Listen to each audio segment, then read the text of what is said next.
ಜನರೊಂದಿಗೆ ಜನತಾದಳ ಅಭಿಯಾನ ಮೂಲಕ ಸದಸ್ಯತ್ವ ನೋಂದಣಿ ಹಾಗೂ ಪಕ್ಷದ ಸಂಘಟನೆಗಾಗಿ ಜೆಡಿಎಸ್ ರಾಜ್ಯ ಪ್ರವಾಸ ಕೈಗೊಂಡಿದೆ.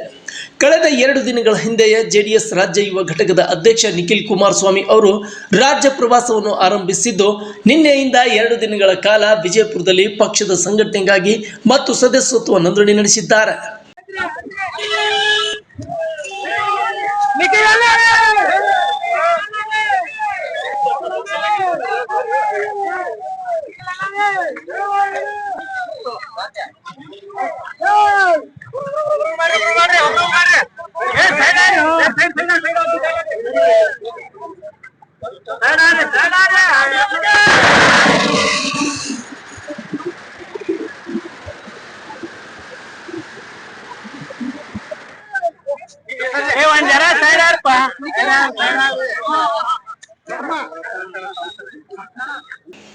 ಇನ್ನು ಮುದ್ದೇಬಿಹಾಳ ಮೂಲಕ ನಿನ್ನೆ ವಿಜಯಪುರಕ್ಕೆ ತೆರಳುತ್ತಿರುವ ಸಂದರ್ಭದಲ್ಲಿ ಮಾಧ್ಯಮಗಾರರನ್ನು ಮಾತನಾಡಿದ ನಿಖಿಲ್ ಕುಮಾರಸ್ವಾಮಿ ಅವರು, ಕಾಂಗ್ರೆಸ್ ಬರೀ ಪಂಚ್ ಗ್ಯಾರಂಟಿಗಳ ನೆಪದಲ್ಲಿ ಅಭಿವೃದ್ಧಿಯನ್ನು ಕುಂಠಿತಗೊಳಿಸಿದೆ.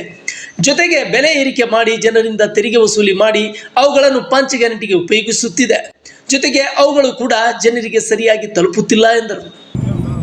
ಮಾತಿರ್ತೀರಿ ನೀವು 5 ಗ್ಯಾರಂಟಿ ಅಂತೀರಿ, 5 ಗ್ಯಾರಂಟಿ ನೀವು ಕೊಡಬೇಕು ಅಂತಕ್ಕಂಥದ್ದಾದರೆ ಮತ್ತೆ ಜನಗಳ ಮೇಲೆ ಬೆಲೆ ಏರಿಕೆ ಮಾಡಿ ತೆರಿಗೆ ಮೂಲಕ ಗ್ಯಾರಂಟಿಗೆ ದುಡ್ಡು ವಸೂಲಿ ಮಾಡ್ತೀರಿ, ಗ್ಯಾರಂಟಿನೂ ಕೊಡ್ತಾ ಇಲ್ಲ, ತೆರಿಗೆ ಅಂತೂ ಜನಗಳ ಕೈಲಿ ಕಟ್ಟಿಸ್ಕೊತಾ ಇದ್ದೀರಿ. ಏನು ಹೋಗ್ಬೇಕು, ಜನ ಎಲ್ಲಿಗೆ ಹೋಗ್ಬೇಕು? ಒಂದು ಶ್ವೇತಪತ್ರವನ್ನು ಹೊರಡಿಸಿ ಈ ಸರ್ಕಾರಕ್ಕೆ ಒತ್ತಾಯ ಮಾಡ್ತೇನೆ. ಈ ರಾಜ್ಯದ ಆರ್ಥಿಕ ಪರಿಸ್ಥಿತಿ ಏನಿದೆ ಅದು ರಾಜ್ಯದ 7.5 ಕೋಟಿ ಕನ್ನಡಿಗರಿಗೂ ಗೊತ್ತಾಗಬೇಕಾಗ್ತದೆ. ಇದನ್ನು ಮುಚ್ಚುಮರೆ ಮಾಡ್ತಕ್ಕಂಥದ್ದೇನು ಅವಶ್ಯಕತೆ ಇಲ್ಲ. ಬಂದಲ್ಲಿ ಹೋದಲ್ಲಿ ಸುಮ್ಮನೆ ಮೂಗು ತುಪ್ಪ ಸವರ್ತಕ್ಕಂಥ ಕೆಲಸ ಮಾಡೋದು ಬೇಡ. ಏನು ನೀವು 4,000 ಕೋಟಿ ಅನೌನ್ಸ್ಮೆಂಟ್ನೆಲ್ಲ ಮಾಡಿ ಹೋಗಿದ್ದೀರಿ. ಇತ್ತೀಚೆಗಷ್ಟೇ ವಿಜಯಪುರಕ್ಕೆ ಬಂದ ಸಿಎಂ ಅವರು ಹಲವು ಕಾಮಗಾರಿಗಳಿಗೆ ಚಾಲನೆ ನೀಡಿದ್ದಾರೆ. ಅವುಗಳನ್ನು ಕಾರ್ಯಗತವಾಗಬೇಕು, ಬರೀ ಮಾತಾಗಬಾರದು ಎಂದು ಕಾಂಗ್ರೆಸ್ ಅನ್ನು ಕುಟುಕಿದರು. ಜೊತೆಗೆ ಈ ಭಾಗದ ರೈತರು ಶಾಶ್ವತವಾಗಿ ನೀರಾವರಿ ಸೌಲಭ್ಯವನ್ನು ಪಡೆದಿದ್ದಾರೆ ಅಂದ್ರೆ ಅದು ದೇವೇಗೌಡರು ಅಂದು ತೆಗೆದುಕೊಂಡ ನಿರ್ಧಾರವೇ ಸಾಕ್ಷಿ ಎಂದರು.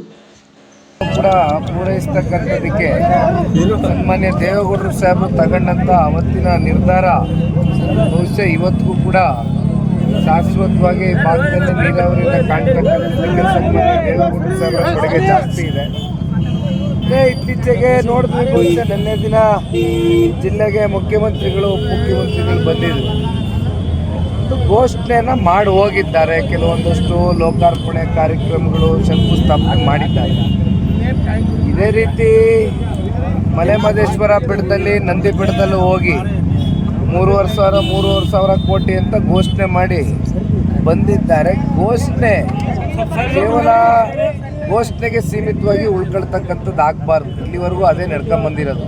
ಇನ್ನು ರಾಜ್ಯದಲ್ಲಿ 50 ಲಕ್ಷ ಸದಸ್ಯತ್ವದ ಗುರಿಯನ್ನು ಇಟ್ಟುಕೊಂಡಿರುವ ನಿಖಿಲ್ ಕುಮಾರಸ್ವಾಮಿ ಅವರು ಸುಮಾರು 58 ದಿನಗಳ ಕಾಲ ರಾಜ್ಯ ಪ್ರವಾಸವನ್ನು ನಡೆಸಲಿದ್ದಾರೆ. ಇನ್ನು ಇವರ ರಾಜ್ಯ ಪ್ರವಾಸಕ್ಕೆ ಪಕ್ಷದ ಅಭ್ಯರ್ಥಿಗಳು, ಕಾರ್ಯಕರ್ತರು ಬೆಂಬಲ ವ್ಯಕ್ತಪಡಿಸಿದ್ದಾರೆ. Suraj Risaldar, news desk, tsunami TV, Muddebihal.